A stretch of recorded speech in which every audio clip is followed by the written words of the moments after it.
les compagnons, bienvenue, bienvenue dans cette nouvelle vidéo qui démarre. Et dans cette vidéo là en fait bon, on va faire un petit peu plein de choses parce qu'il n'y avait rien vraiment de très de prévu. On a pas mal d'entretiens à faire au niveau de la caravane parce que voilà, c'est des choses qu'il faut faire régulièrement. Donc une petite routine entretien et et en fait voilà, on en profite aussi pour vous montrer où on est parce qu'on est à un super endroit. La caravane est juste là au-dessus. Et là on a un coucher de soleil de fou. On a un coucher de soleil de ouf qu'on va vous montrer juste après parce qu'Audrey a fait des super beaux plans. L'endroit est vraiment magnifique et puis en fait on peut se baigner dans l'eau. L'eau est très très claire, on voit pas forcément sur les plans, mais du coup cet après-midi pendant que nous on avançait sur les travaux de la caravane, et ben du coup Fiona et les loulous sont allés se baigner, donc j'espère qu'on va pouvoir vous montrer un petit peu ça. Fiona a filmé et ils ont beaucoup profité, ils sont restés vraiment longtemps dans l'eau, donc on est bien ici. Oui. Comment ça s'appelle ici? On est à côté de Tikal. Tikal, oui. Et on est exactement à El Remate. Voilà, on est à El Remate et on devrait visiter Tikal dans les jours à venir. Mais pour l'instant, on profite vraiment de l'endroit parce que c'est hyper agréable. Hein. Ouais, c'est hyper bien qu'on en profite pour faire ce qu'il y a à faire sur la caravane. Puis c'est juste trop beau. Et puis on est vraiment avec les Guatémaltèques là. Parce qu'en fait, c'est un endroit. Est-ce qu'on pourrait sortir? Pardon, vas-y. C'est un endroit où en fait les Guatémaltèques viennent se baigner parce qu'il y a un ponton. C'est vraiment très beau, c'est magnifique. Je regrette qu'on puisse pas vous le montrer avec le drone. Et du coup, voilà, on a pu rencontrer plein de petits Guatémaltèques. Et comme on est en train de faire aussi du tri dans la caravane, on va avoir beaucoup de choses encore à leur donner, des habits, des jeux et tout et tout. Tu crois qu'on peut sortir le bateau ici? Moi, je pense qu'on peut sortir le bateau. Je pense même qu'on va sortir le bateau. Merci, sortir le bateau. Ça te fait plaisir? Ça te fait plaisir, toi? Oui, moi. Tu fais un coucou, compagnon? Coucou, poinou. Shoot. Et on vous fait un shoot sur le coucher de soleil qui est complètement dingue. Shoot.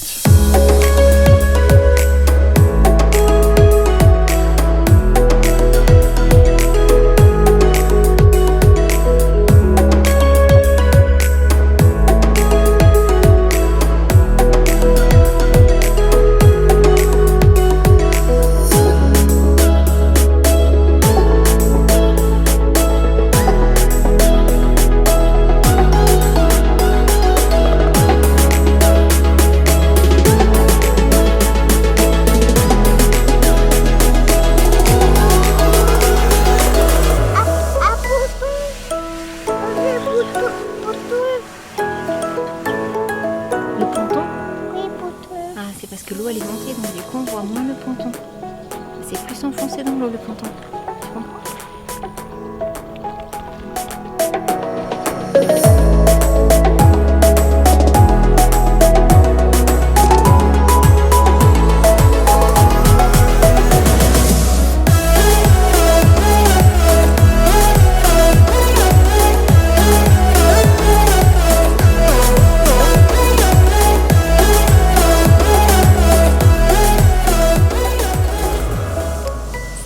Comme le paradis ici quand même. Hein. Je sais pas ce que vous en pensez, dites-le nous dans les commentaires, mais moi je resterais bien là des heures à regarder le coucher de soleil. Bon, dommage, le coucher de soleil dure pas des heures, mais vraiment à pas en louper une miette, c'est magnifique.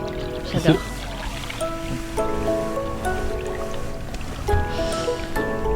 Puis ce ponton, franchement un ponton qui est dans l'eau.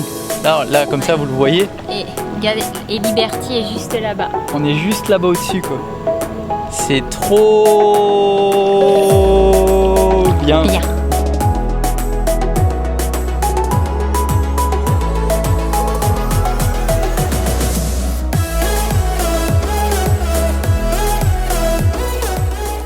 Salut les compagnons, bienvenue dans cette nouvelle vidéo qui démarre. Et aujourd'hui on va faire quelque chose qu'on n'aime pas trop faire mais qu'il faut faire de temps en temps et qu'on devrait même faire plus souvent parce que malheureusement c'est en fait faire de l'entretien sur la caravane.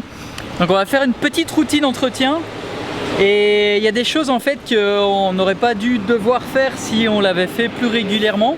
Donc d'où cette vidéo là, routine entretien, parce que c'est quelque chose sur lequel maintenant on va essayer de d'être un petit peu plus discipliné, routinier, parce qu'on a traversé des endroits où, enfin le long des mers où il y a beaucoup de sel et de sable et d'humidité, et ça a pas mal abîmé la caravane. Et au niveau des extensions, au niveau de tout, il y a de la rouille partout. C'est pour ça qu'on est habillé un peu en mode travail. Et puis voilà, bon. Allez, on va vous montrer ça. C'est parti. Alors on va faire le tour de la caravane et on va voir un petit peu tout ce qu'il y a à faire. Pour commencer déjà, il y a les joints. Les joints de la caravane, c'est par exemple ici, on voit qu'ils sont tout abîmés. Il faut absolument que je m'en occupe. Il y a la pile ici qu'il faut un peu que je m'en occupe parce que ça rouille, il y a de la rouille. Il y a de la rouille aussi au niveau des pattes ici en dessous. Je sais pas si on voit bien. Il y a les extensions ici qu'il faut que je vérifie au niveau de ce qui rentre ici dedans. Il y a de la rouille en dessous du rail. Donc il faut que je frotte toute la rouille et que je remette de l'huile exprès pour ça. C'est de l'huile avec du silicone dedans. Encore heureux que j'en avais acheté quand on était au Canada. Merci Raymond. Et ouais, merci Raymond qui m'avait conseillé d'acheter ça. Parce qu'ici le gros problème en fait c'est qu'on trouve pas tous les produits qu'on doit trouver pour mettre dessus en termes de silicone. C'est assez compliqué. Si on regarde les pieds, les pattes de la caravane, ils sont tout rouillés aussi. Pourtant, je les avais déjà frottés. À palanquer. À palanquer et je les avais frottés, j'avais remis de la couleur dessus et ça n'a pas suffi. Donc voilà, il y a l'entretien du chauffe-eau qu'il faut que je m'occupe aussi. Donc il faut que même si ça a l'air quand même assez propre ça, mais il faut que il faut que je sorte l'iode qu'il y a dedans. Et j'espère qu'elle n'est pas à changer parce que pareil on n'en trouvera pas ici, donc il faudra que j'arrive à me faire livrer ça des États-Unis, ce qui est très compliqué. Si on continue le tour, là tout va bien. Il y a on voit qu'il y a des petits toits au-dessus des extensions, c'est pour éviter qu'il y ait trop d'eau qui arrive dedans. Et en fait avec le temps ça se détend et il faut que je les démonte pour pouvoir les retendre et serrer. Donc ça il faut faire ça à deux, je vais devoir faire ça avec Audrey. On espère qu'on va réussir. La dernière fois que je l'avais fait à Rio Lagartos, donc il y a déjà un moment. Mais ça s'est beaucoup redétendu. Je sais pas si on peut voir. On le voit surtout quand il y a de l'eau dessus. Ouais, là ça se voit pas trop. C'est ça là. Ouais, c'est ça. Mais dès qu'il y a de l'eau, en fait, ça fléchit et voilà, ça gondole et bon. Justement, ça ne fléchit pas. Ouais, c'est ça. Et il faut qu'on s'en occupe. C'est pas la priorité parce que la priorité ça va être le joint parce qu'on veut pas avoir une infiltration d'eau.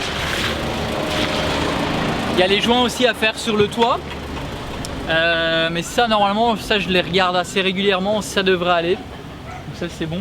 Mais il faut quand même les vérifier. Donc c'est quelque chose qu'on doit faire dans notre routine tout le temps. Il y a les joints qui sont ici. J'ai un produit exprès à mettre dessus pour qu'ils restent un peu élastiques et caoutchouc si vous voulez, et qu'ils ne durcissent pas, pour qu'ils continuent à bien faire ce qu'ils doivent faire, le travail qu'ils doivent faire, l'isolation et surtout qu'ils ne se fissurent pas et qu'ils ne craquent pas.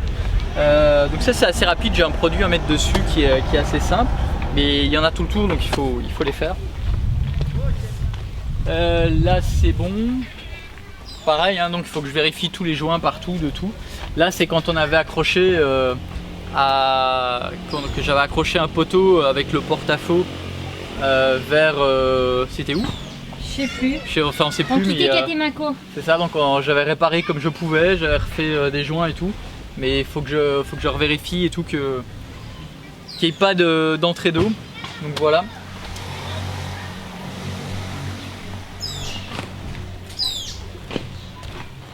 Au niveau des escaliers, pareil en fait, ils sont un peu durs à sortir et rentrer. C'est d'ailleurs pour ça que je m'étais pété le dos. Et pourquoi? Parce qu'il faut tout simplement que je remette de la graisse dans les... Il faut tout simplement que je remette de la graisse dans tout le mécanisme en fait. Puis voilà.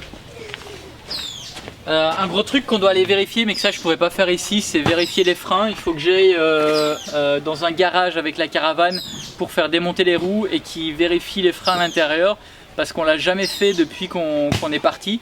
Donc voilà, c'est à vérifier, il serait temps.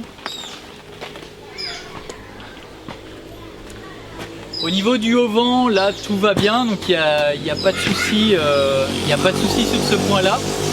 Il n'y a pas grand-chose à vérifier. Au niveau de l'entretien, ce qui serait à faire peut-être, c'est bien nettoyer la toile un bon coup. Donc ça sera un endroit quand on aura de l'eau, qu'on sera raccordé.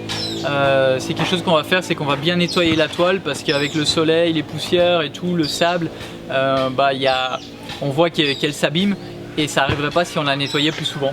Donc voilà. Bon, du coup, à l'intérieur, qu'est-ce qu'il y a à faire? Chose hyper importante, il faut s'occuper de l'entretien du frigo. Donc ça, c'est Sébastien qui fera ça et qui vous le montrera. Moi, je le nettoie régulièrement à l'intérieur, mais c'est très important de toujours bien le nettoyer pour éviter qu'il s'encrasse, etc. Et qu'il n'y ait pas de toile d'araignée qui se mette à l'intérieur. Parce que là, du coup, ça deviendrait problématique. Parce que c'est au gaz. Hein. C'est ça. En fait, le frigo peut switcher. En fait, on peut passer du gaz à l'électricité. Mais nous, on l'utilise majoritairement au gaz parce que si on l'utilisait en fait à l'électricité, ça pomperait vraiment trop sur nos batteries, bien qu'on soit au solaire. Donc du coup, on l'utilise au gaz. Ce qu'il faut faire aussi dans la cuisine, chose hyper importante, ça serait de faire un joint ici tout autour entre le plan de travail, hop, entre le plan de travail et le parquet qu'on a mis en fait au mur. C'est super beau, mais du coup en fait il y a de l'eau qui peut avoir tendance à glisser de l'autre côté. Quand on n'est pas de niveau. Ouais. C'est ça, quand on n'est pas de niveau, ce qui arrive quand même parfois. Du coup voilà, ça sera, c'est pas indispensable, mais il faut que ce soit fait, donc c'est l'occasion de toute façon, du moment qu'on est dans la série des joints. Voilà. Sinon, il y a quelque chose d'autre dans notre chambre qu'il faut absolument faire.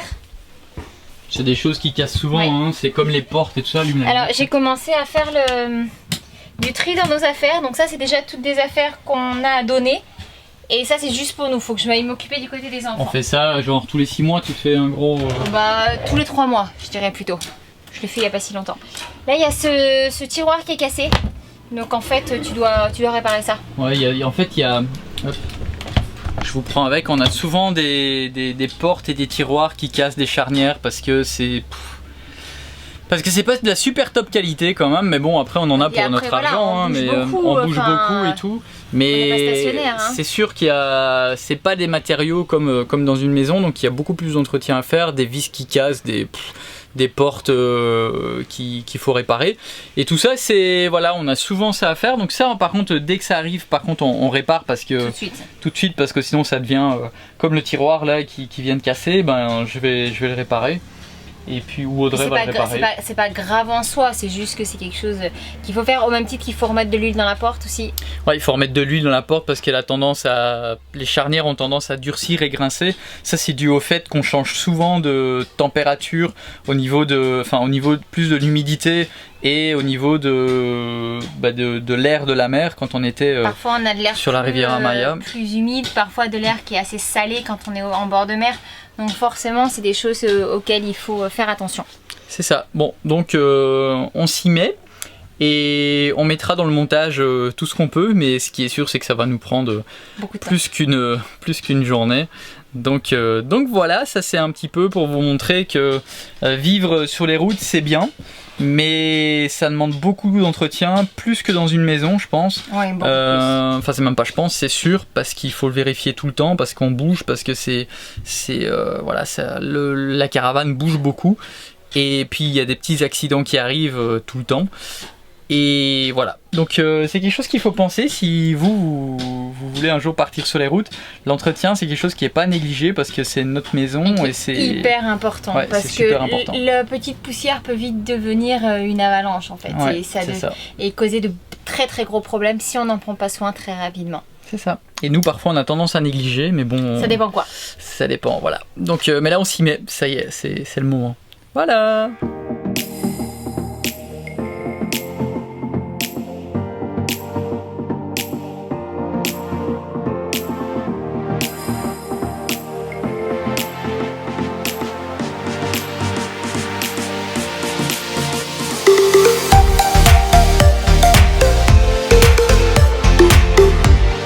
Ne faites pas les joints comme moi, hein. J'ai toujours été très mauvais pour faire les joints.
là, non, non, passe ici, passe ici. Pas de cogner. On va aller là-bas vers l'autre.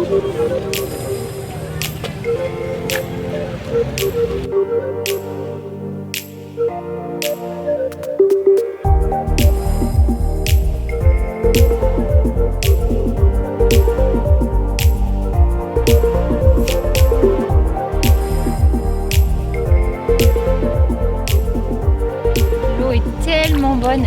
Ça, c'est quelque chose qui est dommage, c'est qu'on ne peut pas vous faire passer par la caméra les odeurs, les ressentis, la chaleur, même si des fois on vous en enverrait bien un petit peu. Et là, l'eau est hyper agréable alors qu'il est, il est presque 7 h du soir. Non, il est 6 h du soir. Mais c'est...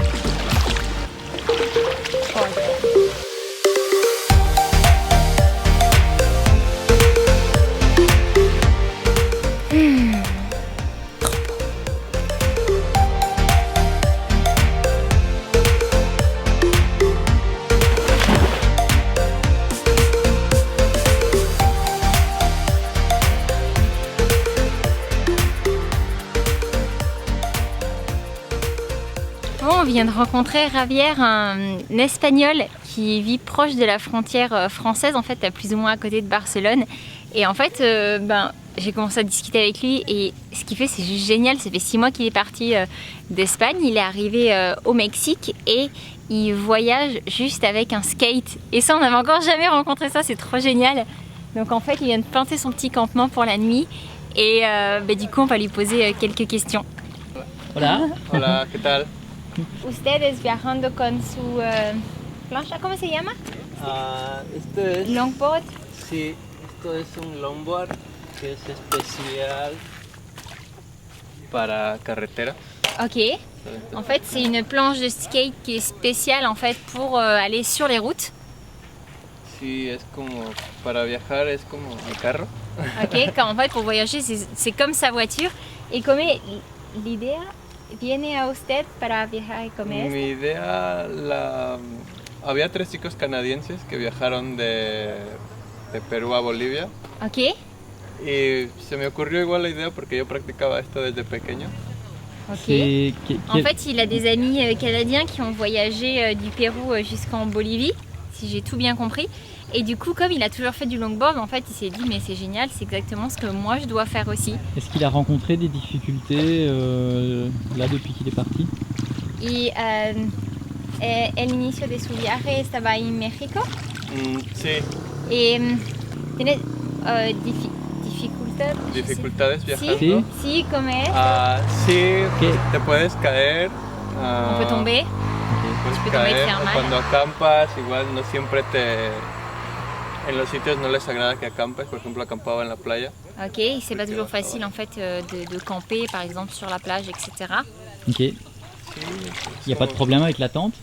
Y no problema con la tenta para dormir, No, con la verdad. lluvia, nada. Ah, no, Ok. no, C'est- aguanta bien.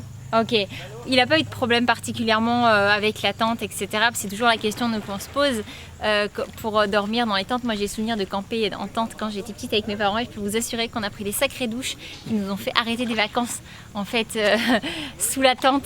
Donc c'est pour ça que c'est une question que je me posais. Combien de temps au total il part? ¿Cuánto tiempo es para su viaje? No tiene fecha límite, pero Ah, en Navidades quiero llegar a bien. Ecuador. Ok. Pero sí, estuve 6 meses en México y ahora estoy bajando a Ecuador. Ok, en fait, quand on discutait tout à l'heure, en fait, Javier m'expliquait qu'il a de la famille qui habite en Équateur parce qu'il est mi-espagnol, mi-équatorien et donc du coup il va retrouver sa famille en Équateur. Donc il n'y a pas de date limite, il n'y a pas de durée. Pour l'instant, il voyage, il visite, il rencontre. Et puis il verra bien, mais en tout cas là ce qui est certain pour l'instant c'est que du coup il va en direction de l'Équateur en Amérique du Sud. Est-ce qu'il est content de faire ce voyage comme ça ou il ¿Te regrette gusta quelque chose? este viaje? Sí, la verdad es lo mejor que he llegado a hacer hasta ahora. Ok. Es como un sueño porque no es solo viajar, sino es viajar y aprender de la gastronomía y conocer todas las culturas que tiene Ok. Latinoamérica en general. Si. Porque después de Ecuador pienso hacer todo Sudamérica. Si, ok. En fait, oui, il adore ça, c'est vraiment un rêve en fait qui se réalise. Et puis, ce qui qu'il aime, c'est pouvoir rencontrer les cultures, etc. Il a fait des études en fait dans la gastronomie. J'en rajoute un peu plus parce que moi j'ai discuté avec lui tout à l'heure, donc j'en sais plus. Et du coup, pour lui c'est super, ça lui permet justement de rencontrer tout un tas de cultures, partager la gastronomie et du coup s'enrichir de tout ça. Donc oui, et ce qu'il disait au début, c'est que c'est la meilleure décision qu'il ait prise à ce jour d'entreprendre ce voyage. Ok, cool. Donc je crois que bien souvent les voyageurs qu'on rencontre... Si vous voulez vous décaler un peu, parce qu'avec le contre-jour on le voit pas trop. Ah. No, a la caméra no, porque con la luz, ¿no? un poquito aquí. Y después, ¿a dónde se va? Después, si tu peux lui demander qu'il vienne un peu vers toi. Después de aquí. Sí, es mejor. Sí, después de aquí. La lumia es mejor. La luce. La luce. Quiero ir a Flores, pero luego quiero hacer Honduras, Ok. luego El Salvador, Ok. a Costa Rica, bueno, Nicaragua, Costa Rica, Panamá, Colombia y Colombia llegar a Ecuador. Ecuador. Y ahí descansar, Sí. porque el viaje es bastante cansado, o sea, Ok. de este método de viaje. Si. En fait, il dit que c'est assez fatigant comme méthode de voyage. Donc, en fait, là, pour l'instant, ce qui est prévu, c'est que du coup, en partant d'ici, il va aller sur Flores, puis il va finir de traverser le Guatemala, traverser le Salvador, Honduras, et ensuite Nicaragua, Costa Rica, Panama. Ensuite, s'en aller sur l'Amérique du Sud et du coup arriver en Colombie, puis en Équateur, où là, il pourra commencer à se reposer parce que c'est très fatigant de voyager. Comme ça, je me doute, ça doit être sacrément sportif. ¿Y todo su viaje es con la longboard o se usa bus? En México utilicé autobús, Ok. a veces hacía ¿Cómo se llama? autostop. Sí, autostop, ok, es lo mismo. Sí, Entonces. bueno, los mexicanos le dicen, ay, se me olvidó, ride. Right, ok. Los en Belice lo mismo, Sí. ride, y aquí lo llaman... Hitchhike. En inglés es hitchhike. Ajá, hike, sí. Muy interesante, muchas gracias. Muchas Javier. gracias. Muchas de nada, placer Sí, conocerlos, la Sí, verdad. pero a nosotros también y sí se necesita, Ok, ¿verdad? Se puede ok, preguntar Sí, con no, placer. por ahora estoy bien porque tengo algo de cenar, Ok. tengo mi cerveza enfriando en el agua. Perfecto.